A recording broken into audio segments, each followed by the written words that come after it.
தலைவர் ஹிப்போ. ஒரு அமைதியான ஆற்றில் ஒரு பெரிய சோம்பேறி ஹிப்போ வாழ்ந்து கொண்டிருந்தது. அது தினமும் தண்ணீரில் மிதந்து கொண்டு ஓய்வாக இருந்தது. ஒரு நாள் அது பார்த்தது, ஜீப்ரா வேகமாக ஓடுகிறது. குரங்கு மரங்களில் ஊஞ்சல் போடுகிறது. பிங்க் ஃப்ளெமிங்கோ ஒரு காலில் நின்று பயிற்சி செய்கிறது. அதை பார்த்த ஹிப்போ திடீரென்று சொன்னது, இவர்கள் எல்லாருக்கும் சரியான பயிற்சி கொடுக்கணும். அதற்காக ஹிப்போ ஒரு பலகை வைத்தது. அதில் பெரிய எழுத்தில் எழுதப்பட்டிருந்தது, ரிவர் பவர் ஜிம். ஹிப்போ தண்ணீரில் உட்கார்ந்து விசில் ஊதியது. ஓடுங்கள், இன்னும் வேகமாக என்று கத்தினது. ஜீப்ரா ஓடுகிறது, குரங்கு தாவுகிறது, ஃப்ளெமிங்கோ பயிற்சி செய்கிறது. ஆனா ஹிப்போ மட்டும் தண்ணீரில் அமைதியாக இருந்தது.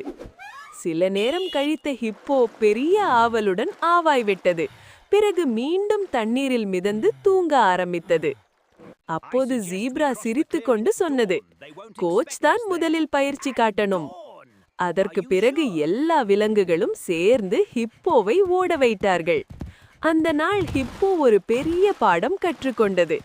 மற்றவர்களுக்கு சொல்லும் விஷயத்தை நாமும் செய்து காட்ட வேண்டும். பாடம்: ஒரு தலைவர் சொல்லுவது மட்டும் போதாது, அதை செய்து காட்டவும் வேண்டும்.